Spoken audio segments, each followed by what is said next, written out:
So, this week is every week, and this podcast is always about really the things that we learn, the questions that we get asked, the situations that we find ourselves or our clients in, or our trades or our profession in.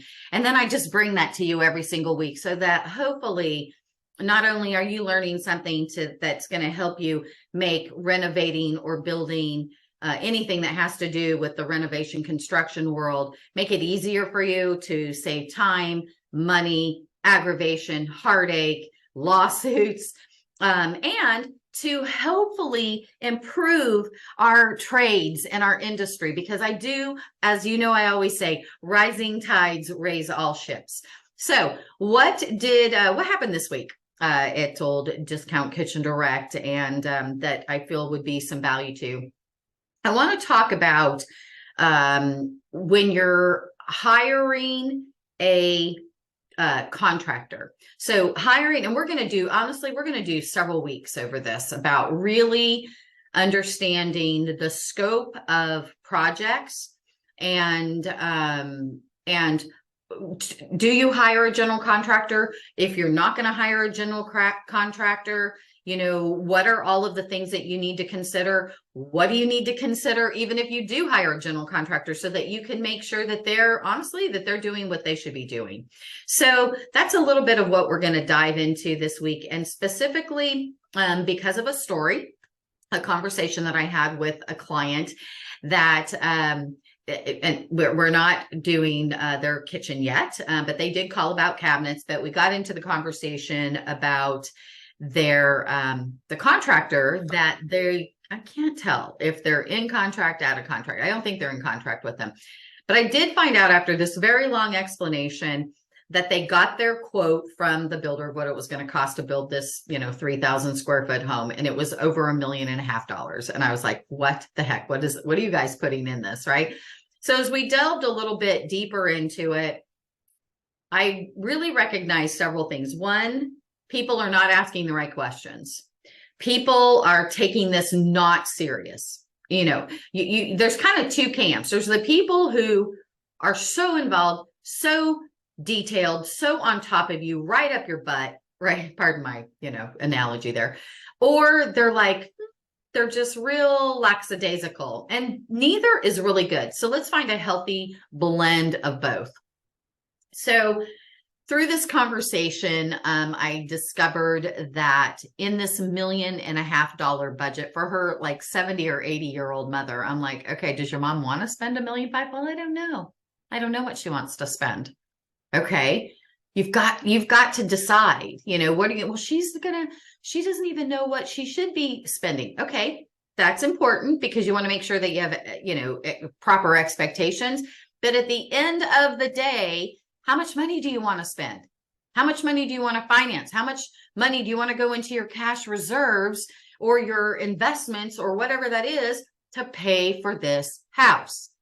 And then you go, okay, the house that I want with the finishes that I want, what is that average price going to look like, right? And I'm not looking for the cheapest price. I'm looking for the best value.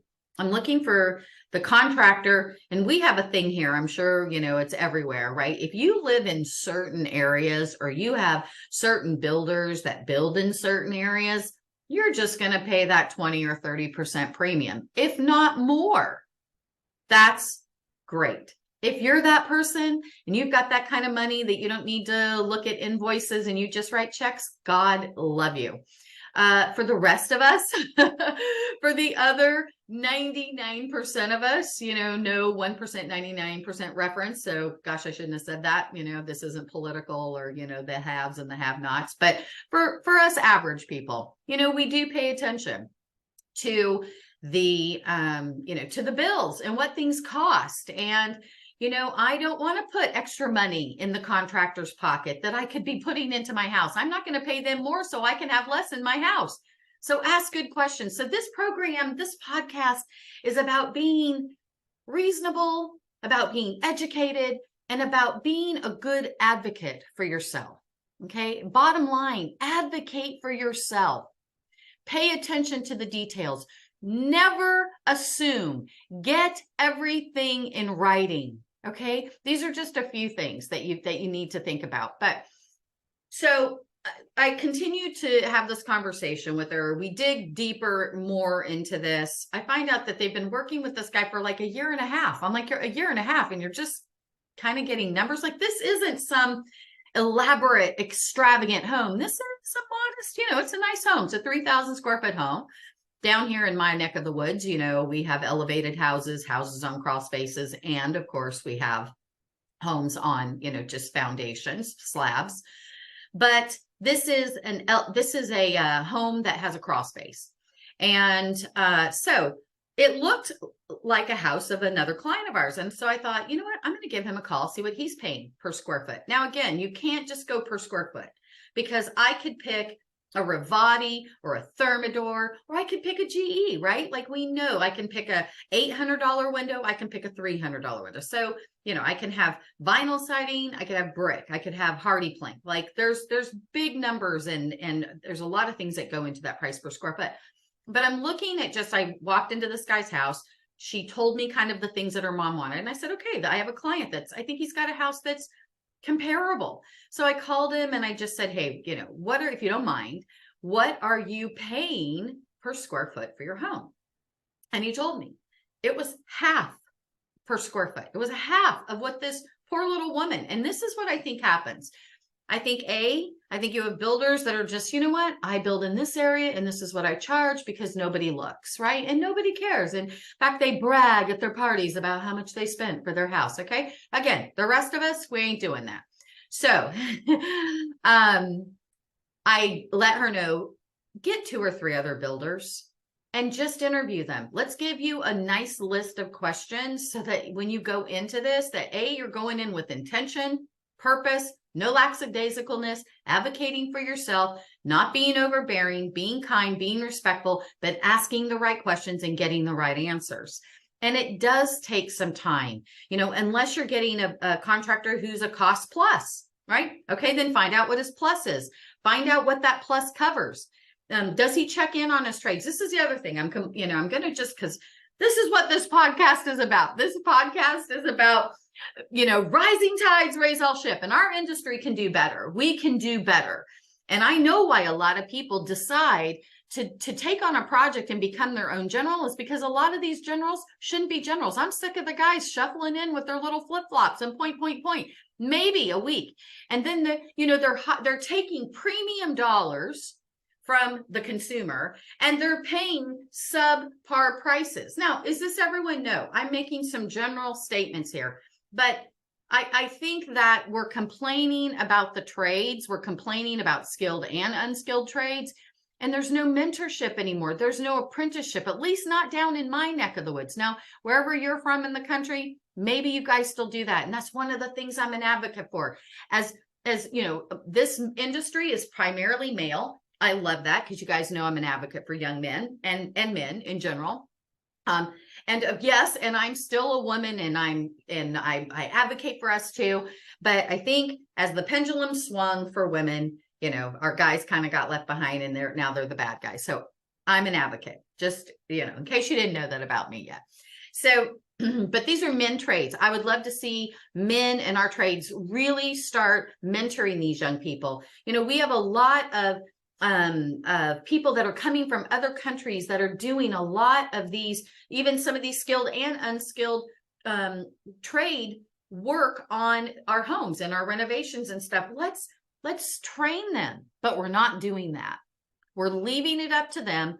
The general comes in, things aren't getting done right, and we're paying premium dollars, and we shouldn't be. So for those of you who aren't doing that, I celebrate you today. But as a consumer, it ultimately ends with us. Do not put all of your trust in me, in anyone. Advocate. I keep saying that. Advocate for yourself. Keep people honest. And guess what? We're busy. And so sometimes we forget things. Sometimes we lose sight that because we do it every single day, that we just expect you to know that when you don't know that. So with this customer, I let them know, get a couple of other builders, interview a couple of other builders, interview with better knowledge now, because I spent like an hour on the phone. She actually shared her countertop or her cabinet caught a quote that she got from a company, I was blown away. It was like literally probably 5 times the number of our kitchen. And we are not talking that difference in quality. Okay. So what should you expect? Knowing proper budgets for things, and I always say taking time up front is going to save you so much money, so much time, so much heartache. So don't rush into things. This is the other thing. Don't gloss over things. And this is the other thing. I'm giving you a lot of don'ts. Don't design on the fly. Make a good plan. Know that plan can change and shift, but walking in and going, oh, I really don't like that, and I'd like to have this change when we're in midstream of things, that's dangerous. And it is, it's when things get messed up. And this is the contractors. They're busy. Most of them are men. So they're very singularly focused, which we love that because it makes them great at what they do. But they're like, yeah, I can do that. I can do that. And then we forget, right? So I want to leave you with this today because I like to keep these podcasts just, enough that you get a little bit of a bite. One, if you're going to hire a contractor, ask the right questions. If you don't know what those right questions are, reach out to me and I'll give you our list of, the questions. In fact, I'll probably just attach it to this, but this is a podcast. So you're going to probably have to reach out to me. Ask the right questions, interview 2 or 3 contractors. And if you decide that you're going to take on the GC as your own, you 100% need to know and take your time, do the proper work up front, know the order of things. I have a great list for the order of things. This needs to be done. What needs to be done? I'm doing a project right now that I got a client. They're doing, a lot of our clients, they kind of general their own projects. And I'm not for or against that. I think it's an individual decision. I think you just need to know how to approach both. I love my builders. I love my general contractors. I think a lot of people should not be their own generals. But if you're going to hire a general, get a good one and ask the right questions and help them do their job better. And it's going to help you do better. So I'm Cheyanne Lake. I am an advocate for our trades. I'm an advocate for our field and our profession. And I just want to see us do better. I want consumers to get better finished products. I want consumers to be more informed and educated. I want our industry to do better and to strive to do better. And, that's not going to turn overnight, but, between us, we can make those little changes. And I look forward to talking to you next week and sharing with you again the questions that come in and our answers back. And hopefully you leave listening to this podcast more informed, more prepared, more aware and ready to advocate for yourself so that whatever project you go into, whether you're doing it yourself or you're hiring someone to do it, that you get the best hope for the greatest outcome. So we'll talk to you next week. And remember, rising tides raise all ships.